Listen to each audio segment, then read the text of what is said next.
Mobile का बेजा इस्तेमाल। मैं ये नहीं कहता मोबाइल हराम है, मोबाइल इस्तेमाल मत करवाइए अपनी लड़कियों से, मगर आप मोबाइल देने के बाद नजर भी रखिए। रात को 2 बजे आपकी लड़की ऑनलाइन है, क्यों ऑनलाइन है भाई? ऐसा कौन सा इंपॉर्टेंट काम है रात को 2 बजे वो कर रही है? रात को 2:30 बजे वो बैठ करके कोने में बात कर रही है। मां को पता है, बाप को मालूम है कि मेरी बेटी बात कर रही है, मेरा बेटा बात कर रहा है, मगर यार सारा जमाना वही कर रहा है तो चलने दो। अगर हर आदमी यही सोच ले सारा जमाना वही कर रहा है तो ये गंदगी तो बढ़ती चली जाएगी ना। कम से कम हर आदमी अपने घर को तो बचाए, अपनी बेटी को तो बचाए, अपने बेटे को तो बचाए। मेरे भाइयों याद रखो, अगर मां के कदमों के नीचे जन्नत है और बाप जन्नत का दरवाजा है, तो हर बाप ये भी सुन ले, हर मां ये भी सुन ले कि अगर आपने अपनी औलाद की सही तरबियत नहीं की है तो ऐसी मां के लिए और ऐसे बाप के लिए जहन्नम की वईद भी है। अल्लाह के नबी फरमाते हैं, मा मिन अब्दिन यस्तरईहिल्लाहु रईयतन सुम्मा यमूतु यौम यमूतु, जिस इंसान के कंधे पर अल्लाह ताला कोई जिम्मेदारी डाल दे और अपनी जिम्मेदारी को वो सही तरीके से पूरा न करे और उसी हाल में उसका इंतकाल हो जाए, इल्ला हर्रमल्लाहु अलैहिल जन्ना, ऐसे इंसान के ऊपर जन्नत हराम है। जन्नत हराम है, उस मां के लिए जन्नत हराम है इस मां ने अपनी बेटी पर नजर नहीं रखी। अपनी बेटी की कॉलेज की छुट्टी हो रही है 2 बजे, घर आ रही है वो 6 बजे, बाप को कोई फिक्र नहीं है, मां को कोई फिक्र नहीं है। नहीं मेरे भाई, आप तरबियत कीजिए, आप तवज्जो दीजिए और मोबाइल का इस्तेमाल जरूरत भर होना चाहिए। अपनी बहनों से कहना चाहूंगा, इंस्टाग्राम पर आईडी बना करके गैरों से बात करना बंद कर दो, व्हाट्सएप पर गैरों से चैटिंग करना बंद कर दो। कुछ लड़कियां होती हैं कहती हैं हम टाइम पास के लिए कर रहे हैं। माफ कीजिए, आपके टाइम पास करने के लिए बहुत सारे काम हैं, टाइम पास करने के लिए बहुत सारे काम हैं।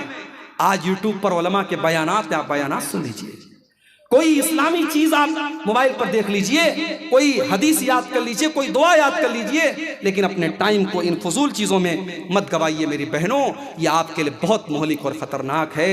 अगर आपने इंस्टाग्राम पर और व्हाट्सएप पर और फेसबुक पर किसी को अपने पास आने दिया तो इस बात का डर मौजूद है कि कल वो आपको बहका करके ज़िनाकारी और बदकारी के रास्ते पे लेके जाएगा, आपकी इज्जत खराब कर देगा, आपकी दुनिया भी बर्बाद हो जाएगी और आपकी आखिरत भी बर्बाद हो जाएगी।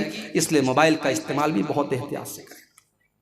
इसी तरीके से मेरे भाइयों, फितनों के इस दौर में हमारी और आपकी एक जिम्मेदारी और भी है, और वो ये है कि हम अपने घर के माहौल को दीनदार बनाएं।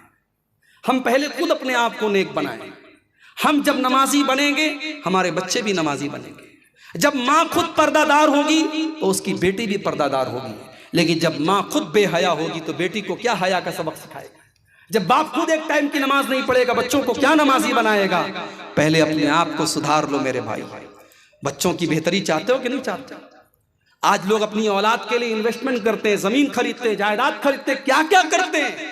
मैं एक काम आपसे करवाना चाहता हूं अपनी औलाद के लिए, बोलो करोगे कि नहीं करोगे? सिर्फ एक काम, अगर अपनी औलाद का भविष्य चाहते हो, अपनी औलाद का बेहतर भविष्य चाहते हो, एक काम कर लो।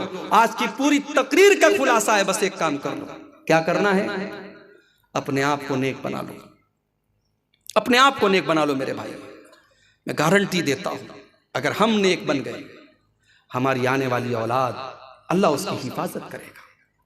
कुरान का 16वां पारा उठाओ, अल्लाह ताला ने वाकया बयान किया हजरत मूसा अलैहिस्सलाम का और हजरत खजीर अलैहिस्सलाम का। दोनों जा रहे थे, एक गांव से गुजर हुआ।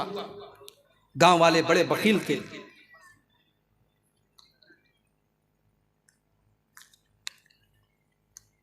गांव वाले बड़े कंजूस थे। दोनों को भूख लगी थी, खाना मांगा, गांव में किसी ने खाना नहीं दिया। दोनों बेचारे थके हारे एक दीवार के सहारे बैठे हुए थे।